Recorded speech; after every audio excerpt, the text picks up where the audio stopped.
Всем привет! Сегодня мы в гостях у Лидии Тарасовой. Лида занимается йогой. Привет! Привет! Как ты вообще пришла к этому направлению, к йоге? Внутреннее такое возникло желание. В какой-то момент я поняла, что я хочу заниматься своим телом, своим сознанием каким-то внутренним, да. Решила попробовать. Начала заниматься с учителем, дальше больше, потом сама и затянула. А сколько лет уже? 3 года. 3 года постепенного роста, и сейчас ты сама преподаешь йогу? Да. Ты говоришь асаны. Это что вообще такое? Асана – это поза, положение тела. Их очень много. Есть изначальные, которые были изобретены в Индии. Есть много адаптированных асан. Я бы не сказала, что есть какие-то любимые позы. Просто есть те, которые ты понимаешь, что тебе нужно в данный конкретный момент работать именно над этой позой. Либо ты ее не дотягиваешь, либо ты чувствуешь какое-то внутреннее желание находиться именно в этой асане, потому что это, скажем, полезно твоему организму, это полезно твоему сознанию. Потому что йога – это всегда работа не только с телом, но и с головой. Вот как ты перешла к направлению йога для молодых мам? Все очень просто. Я стала мамой. Я стала понимать, что обычная йога мне уже не подходит. После беременности, после родов организм, он изменяется очень сильно. Стала это на себе чувствовать, понимать, стала искать, где же у нас есть что-то такое, к сожалению, я ничего для себя не нашла. Я стала искать это по интернету, читать, смотреть, заниматься сама. В какой-то момент созрела, что, наверное, это нужно для общества, для девушек, которые родили.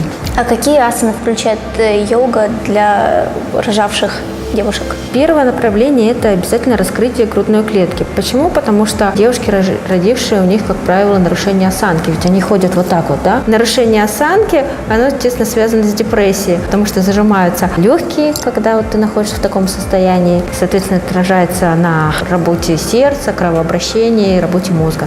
Второе направление – это работа с животом. Нам нужно убрать живот, причем делается это очень мягко, это идет нагрузка не на прямые мышцы живота, а на более глубокие, для того, чтобы сначала внутренний корсет подтянуть, а потом уже идет работа с прямыми мышцами живота.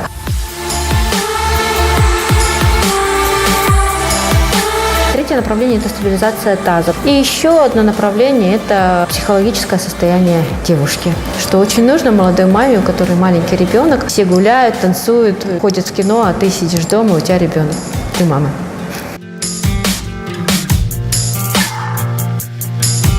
Что ты открыла лично для себя в йоге? Я думаю, я открыла путь к себе.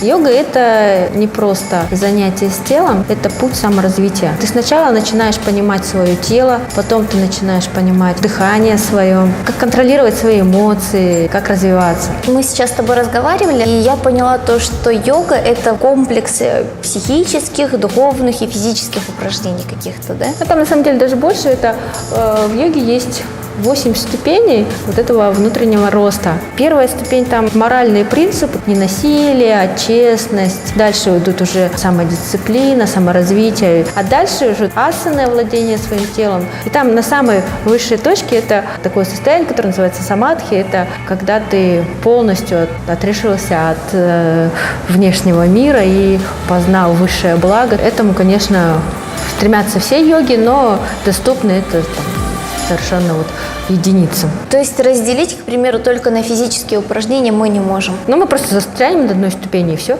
Есть такие многие люди, которые пришли ради физиологии.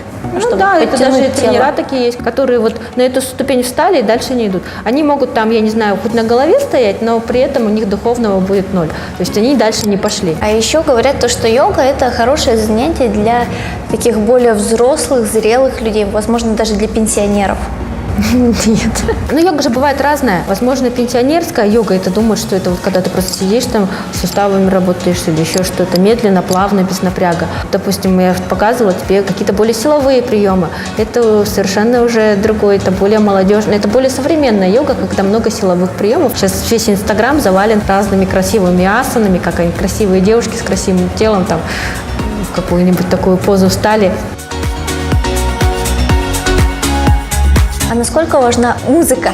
Можно использовать не только музыку, можно использовать свечи, там можно использовать какие-то благовония. Создавала ли ты всю эту атмосферу вокруг себя? Да, мне была важна атмосфера, но сейчас, поскольку у меня дома двое детей бегают, естественно, что у меня эту атмосферу не получается создать, и уже в таких вот экстремальных обстановке я пытаюсь найти вот эту концентрацию.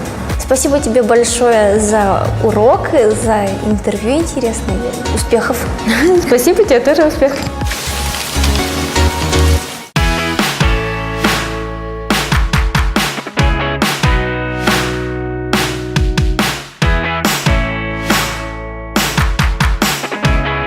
Оценка отлично.